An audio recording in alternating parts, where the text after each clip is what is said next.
বিশ্বনবী মেরাজে গেলেন, মেরাজ থেকে ফিরে আসলেন। বিশ্বনবী বর্ণনা করলেন, আমি বাইতুল মাকদাস দেখেছি মাঝরাতে, লক্ষাধিক নবীকে নিয়ে নামাজের ইমামতি করেছি, 7 আকাশ দেখেছি, আল্লাহর আরশ দেখেছি, আল্লাহর সাথে কথা বলেছি, আবার ফজরের আগেই মক্কায় ফিরে এসেছি। সবাইকে খাইছে মোহাম্মদের মাথার তার ছিঁড়ে গেছে, নাউজুবিল্লাহ পড়ে। আবু জাহেল, উতবা, সাইবা সবাই মিলে একটা সুযোগ পেল, বলল এতদিন আমরা আবু বকররে বুঝাইতে পারি না, আজকে মোহাম্মদ যে গাঞ্জাখুরি কথা বলে এটা বললে আবু বকররে আমাদের দলে নিয়ে আসা যাবে। সবাই সাইয়েদনা আবু বকরের কাছে যায়, যে বলে আবু বকর জানো নাকি তোমার নবী নতুন কথা আমদানি করেছে? কি বলেছে আমার নবী? তোমার নবী বলে মাঝরাতে বাইতুল মাকদাস গিয়েছে। বাইতুল মাকদাসে তখন দ্রুতগামী ঘোড়া দিয়ে ছুটলেও যেতে লাগে 15 দিন। অ্যাবাউট টার্ন কাম ব্যাক, ফিরে আসতে আরো 15 দিন, মোট কয় দিন? 1 মাস, যেতে আসতে 1 মাস। তোমার নবী মাঝরাতে নাকি বাইতুল মুকাদ্দাসে ইমামতি করছে, 7 আকাশ ঘুরেছে, আল্লাহর আরশ দেখেছে, আল্লাহর সাথে কথা বলেছে, আবার ভোর হওয়ার আগে নাকি মক্কার জমিনে ফিরে এসেছে। আবু বকর বললেন, আসলেই কি আমার নবী এই কথা কইছে? সবাই এক বাক্যে বলে, হ্যাঁ তোমার নবী মুহাম্মদ এই কথা বলেছে। আবু বকর দ্ব্যর্থহীন কণ্ঠে ঘোষণা করে দিলেন, আমার নবী যদি এই কথা বলে থাকে, আমার নবী সত্য বলেছে, সত্য বলেছে, তিনি কখনো মিথ্যা বলতে পারে? বিশ্বনবী খুশি হয়ে গেলেন, সাইয়েদনা আবু বকরের জন্য দোয়া করে দিলেন, আর বললেন, আবু বকর আনতা লাস্তা আবু বকর ফাকাত, আজকে থেকে তুমি শুধু আবু বকর নও, আজকে থেকে তুমি আবু বকর সিদ্দিক। সিদ্দিক সত্য গ্রহণে, সত্য প্রকাশে, সত্য মানার ক্ষেত্রে আপোষহীন, কোনো আপোষ নাই। চিল্লা এখন ঠিক কিনা?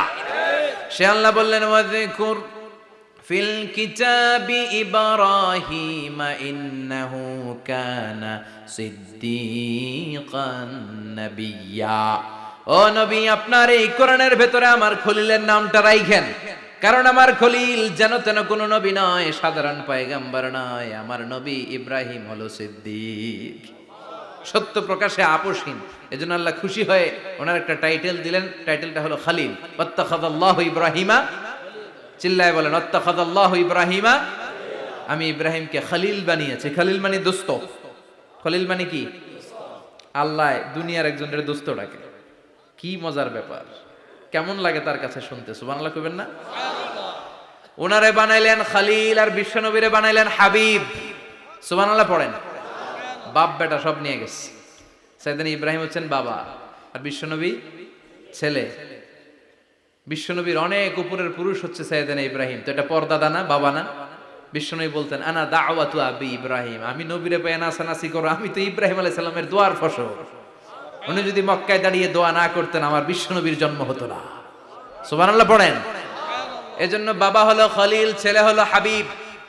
খলিল মানেও বন্ধু, হাবিব মানেও বন্ধু। খলিল মানে এমন বন্ধু যেই বন্ধু আল্লাহরে খুশি করার জন্য কাজ করে, আর হাবিব মানে এমন বন্ধু যারে খুশি করার জন্য আল্লাহ নিজে কাজ করে। কার পাওয়ার বেশি? হাবিবের কয়েক ডিগ্রি বেশি। সুবহানাল্লাহ পড়েন। তার মানে বাপ বেটা, বাবা হলো খলিল, ছেলে হলো হাবিব। এই বাপ বেটার মধ্যে অনেক বিষয়ে মিল আছে না নাই? হাদিস কোরআনে খুঁজলে আপনি অনেকগুলো মিল পাবেন। আজকে 7টা মিলের কথা শোনাবো। সাইয়েদনা ইব্রাহিম আলাইহিস সালাম আর বিশ্বনবীর মাঝে 7টা মিল খুঁজে পাওয়া যায়। চিৎকার করে বলেন কয়টা? শুনবেন? কষ্ট হচ্ছে? ঘুমে ধরছে? রাত তো অনেক হয়ে গেল, সর্বনাশ 11টা। হ্যাঁ শুনবেন? কতক্ষণ? সারা রাত? তাকবীর পড়া যাবে? হ্যাঁ জোরে না আস্তে? ভাগাভাগি করে দেন। শুরুতে বিবাহিতরা দেন, তারপর অবিবাহিতরা দেন, তারপর সবাই দেন। দিবেন? বিবাহিত কারা কারা আসছেন দেখি? ঘটনা নাকি? অবিবাহিত নাই এলাকায়? হ্যাঁ কম, মাশাআল্লাহ, তো বরকতের এলাকা। আলহামদুলিল্লাহ। দেখি অবিবাহিত কারা কারা আসছে? ওমা, এগুলো আইলো কই থেকে আবার? 2 হাত করে তুলছে না? 1 হাত, 1 হাত। ঠিক আছে, মাশাআল্লাহ। শুরুতে বিবাহিতরা দেন, এরপর অবিবাহিতরা দিয়েন। শুরুতে বিবাহিতরা রেডি হন। আমি লিল্লাহি তাকবীর বললে আল্লাহু আকবার। গলা ধার দিতেছে অনেকে। বিবাহিতরা রেডি? দেখবো কাদের পারফরমেন্স কেমন হয়। বিবাহিতরা পড়েন লিল্লাহি তাকবীর। অনেক আওয়াজ, সংখ্যায় বেশি এরা। এবার অবিবাহিতদের পালা। হ্যাঁ, অবিবাহিতরা রেডি? দেখি কি অবস্থা। এবার অবিবাহিতরা দাও লিল্লাহি তাকবীর। মিলে তিনটা পড়েন লিল্লাহি তাকবীর, লিল্লাহি তাকবীর, লিল্লাহি তাকবীর। ঘুমটুম আছে না গেছে? বাপ বেটার মধ্যে কয়টা মিল? চিল্লায় বলতে হবে কয়টা? এক নাম্বার মিল হচ্ছে ফেস কাটিং এ মিল। সুবহানাল্লাহ। সাইয়েদনা ইব্রাহিম আর বিশ্বনবী চেহারা একরকম। বিশ্বনবী যখন মেরাজ রজনীতে আকাশে গেলেন, এক এক আসমানে এক এক নবীর সাথে দেখা, এক আসমানে সাইয়েদনা ইব্রাহিমের সাথে দেখা। মেরাজ শেষ করে যখন সাহাবীদের কাছে বর্ণনা করছেন কোন নবীর চেহারা দেখতে কিরকম, বিশ্বনবী বললেন আম্মা ইব্রাহিম, বুখারীর বর্ণনা, আম্মা ইব্রাহিম ফানজুরু ইলা সাহিবিকুম। আর ইব্রাহিম নবীর চেহারা কেমন জানতে চাও? জানতে হলে আমি বিশ্বনবীর দিকে তাকাও। আমার চেহারা দেখতে যেমন, আমার বাবা সাইয়েদনা ইব্রাহিমের চেহারা প্রায় হুবহু এরকম। তার মানে এক নম্বরে কোন দিকে মিল? চেহারাতে মিল, ফেস কাটিং এ মিল। চিল্লায় কোন ঠিক কিনা? দুই নম্বরে উসওয়ায়ে হাসানা। দুই নবীর ক্ষেত্রে উসওয়ায়ে হাসানা শব্দ কোরআনে ব্যবহার করেছে কে? লাকাদ কানা লাকুম ফি রাসূলিল্লাহি উসওয়াতুন হাসানা। তোমাদের জন্য বিশ্বনবীর জীবনীর ভেতরে উত্তম আদর্শ আছে না নাই?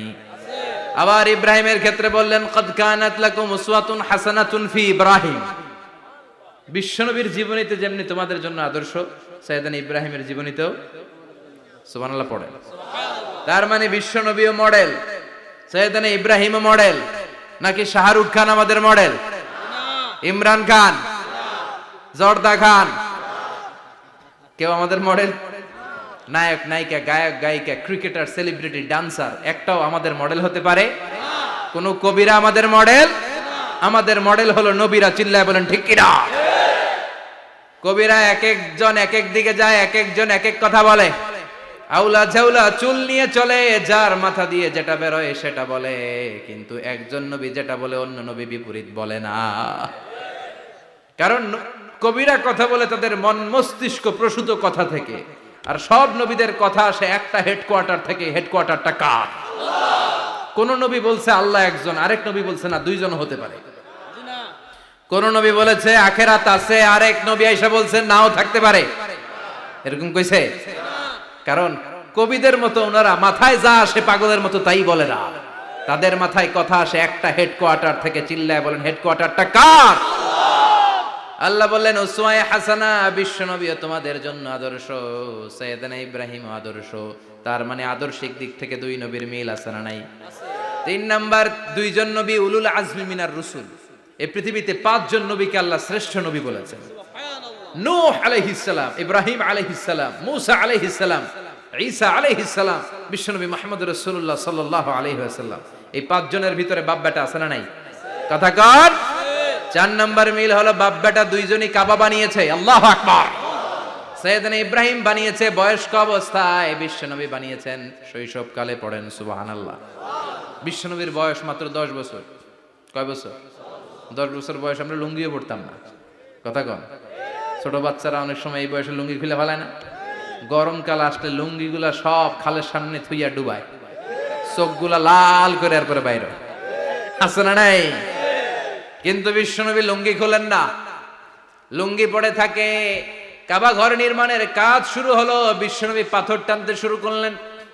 বিশ্বনবীর বয়সের 8-10 বছরের ছোট বাচ্চারা সবগুলা লুঙ্গি খুইলা কাঁধে লইছে। সব বাচ্চারা লুঙ্গি খুলে কাঁধে নিয়েছে, আর ওই কাঁধের লুঙ্গির উপরে পাথর নিয়েছে যাতে ব্যথা না পায়। বুদ্ধি আছে।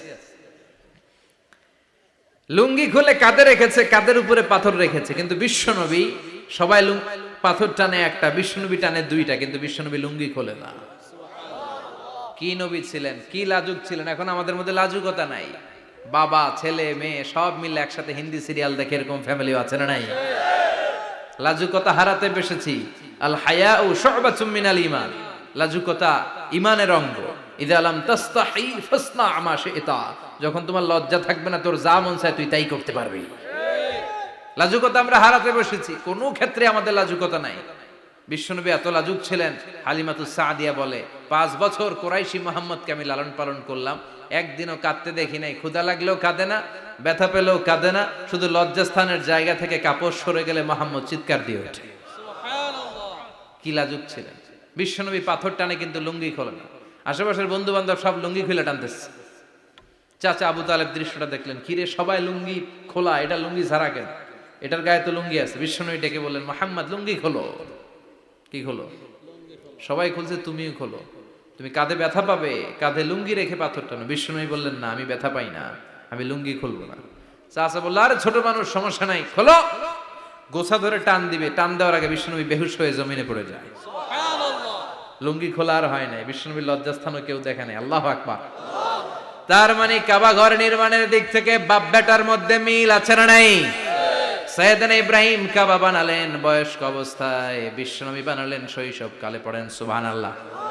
এরপর 6 নম্বরে মিল হলো, বাপ বেটা দুইজনেই ইসলামের কারণে, কোরআনের দাওয়াত দেওয়ার কারণে ঘর ছাড়া হয়েছে। সাইয়েদনা ইব্রাহিমও ঘর ছাড়া, বিশ্বনবী ঘর ছাড়া হলেন, মক্কা থেকে গেলেন মদিনায়। কিন্তু সাইয়েদনা ইব্রাহিমের ঘর ছাড়াটা এত সহজ না। উনি জন্মেছিলেন ইরাকের। ইনশাআল্লাহ পড়েন। এজন্য বাপ বেটার 6 নাম্বার মিল, বাপ বেটা দুজনই ঘর ছাড়া, বাপ বেটা দুইজনই জন্মস্থান ছাড়া। বিশ্বনবী মক্কা থেকে মদিনায়, আর সাইয়েদনা ইব্রাহিম নিজ এলাকা বাবেল থেকে গোটা বিশ্বের আনাচে কানাচে। চিল্লায় বলেন ঠিক কিনা? 6 নাম্বার মিল, বিশ্বনবী বললেন, ইন্নী হারামতুল মদিনা কামা হারামা ইব্রাহিম মক্কা। আমি মদিনাকে হারাম ঘোষণা করেছি যেমনি সাইয়েদনা ইব্রাহিম মক্কারে হারাম ঘোষণা করেছে। আপনারা যারা হজ উমরা করেছেন তারা জানবেন, মক্কা মদিনার চারিদিকে একটা বাউন্ডারি আছে, এটার বলে হুদুদুল হারাম। পিলার আছে, ওই পিলারে লেখা হুদুদুল হারাম। কি লেখা? এইখানে মারামারি, ঘুষাঘুষি, কিলাকিলি সব হারাম। খুন করেও যদি, সৌদিতে খুন হয় না, কথা কয় না? সৌদি আরবে ধর্ষণ হয় না? হয়তো কম হয়। খুন হয় না?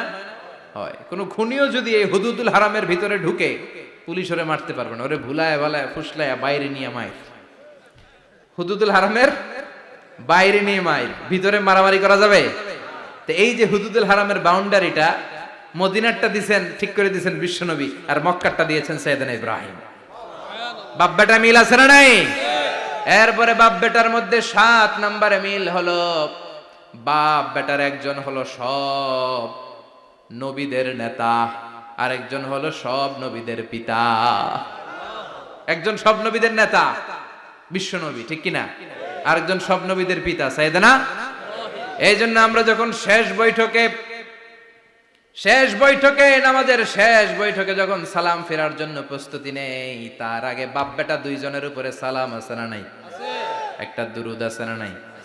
দুরুদের নাম দুরুদে আল্লাহুম্মা সাল্লি আলা মুহাম্মদ ওয়া আলা আলি মুহাম্মদ কামা সাল্লাইতা আলা ইব্রাহিম ওয়া আলা আলি ইব্রাহিম ইন্নাকা হামিদুম মাজিদ। আল্লাহ সাইয়েদনা ইব্রাহিম ও তার বংশের উপর যেমনি রহমত প্রেরণ করেছেন, বিশ্বনবী ও তার বংশের উপর রহমত নাজিল করেন।